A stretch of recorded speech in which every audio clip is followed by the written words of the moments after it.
মানুষের চরিত্রের একটা বর্ণনা বলি। তো পৃথিবীর কোনো এক প্রান্তে একটা কম্পিটিশান হচ্ছে।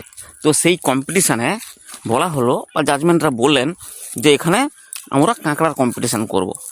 তো কাঁকড়ার কম্পিটিশান করতে গিয়ে আমাদের বিভিন্ন দেশ থেকে তার গুণগত মানকে পরীক্ষা করার জন্য, যে তার কি গুণগত মান আছে সেটাকে জানার জন্য বলা হলো বিভিন্ন দেশ থেকে চীন, জাপান, রাশিয়া, ভিয়েতনাম, ইন্ডিয়া, এই দেশগুলো থেকে কাঁকড়া নিয়ে আসা হবে। তো বিভিন্ন দেশ থেকে বিভিন্ন ব্রোকারকে পারমিশন দিলেন যে বিভিন্ন দেশ থেকে আপনারা ওই কাঁকড়াগুলো নিয়ে আসুন। তো সেই রকমভাবে বিভিন্ন দেশ থেকে কাঁকড়াগুলো তারা নিয়ে এসছেন। সেখানে আমাদের ইন্ডিয়ান যিনি ব্রোকার আছেন তিনিও আমাদের ইন্ডিয়া থেকে কাঁকড়াটা নিয়ে গেছেন। তো জাজমেন্টরা বসে আছেন। তো সেখানে সব জাজমেন্ট যখন একটু লক্ষ্য করে দেখেন যে ইন্ডিয়ানের যে কাঁকড়া, তার যে বক্সে আমরা নিয়ে গেছি সেই বক্সটার উপরের পুরো চাপা বা ঢাকনাটা খুলেই আছে।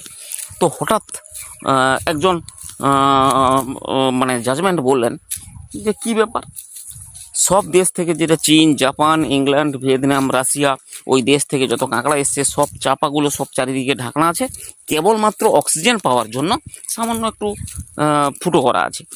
তো সেখানে ইন্ডিয়ান যে বক্সটা আছে তাতে পুরো উপরের ঢাকনা বা চাপাটা পুরোটাই খোলা আছে। তো কি করে সম্ভব? তখন জাজমেন্ট সব অবাক, এবং আমার ইন্ডিয়ান যিনি ব্রোকার তিনি বললেন, এটাই স্যার ইন্ডিয়ান কাঁকড়া, এর গুণগত মান পরীক্ষা করার কাছে ভাবতে হবে স্যার, এটা আমাদের ইন্ডিয়া। কারণ পুরো চাপা খোলা থাকলেও একটা কাঁকড়া আমাদের বেরোবে না বা বেরোয়নি।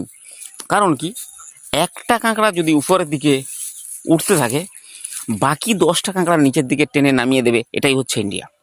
কারণ চেনের আকারে একটা কাঁকড়া উপরের দিকে উঠলো, একটু শক্তিশালী ভালো কাঁকড়া, সে যদি একটু আপাতত তার মতো করে উঠতে চায়, তাকে নিচে নামিয়ে দেওয়ার জন্য বাকি কাঁকড়াগুলো ওকে ধরে একে একে একে একে একে ঠিক চেনের আকারে ও নেমে ফেলে দেবে, অর্থাৎ কখনো ওকে উপরে উঠতে দেবে না।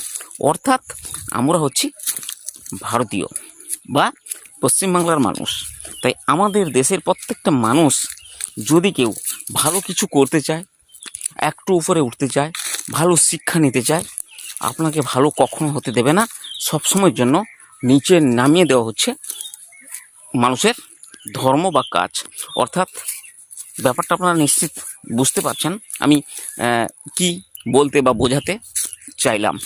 যদি এই ছোট্ট একটু ভিডিও ভালো লাগে কমেন্টে জানাবেন।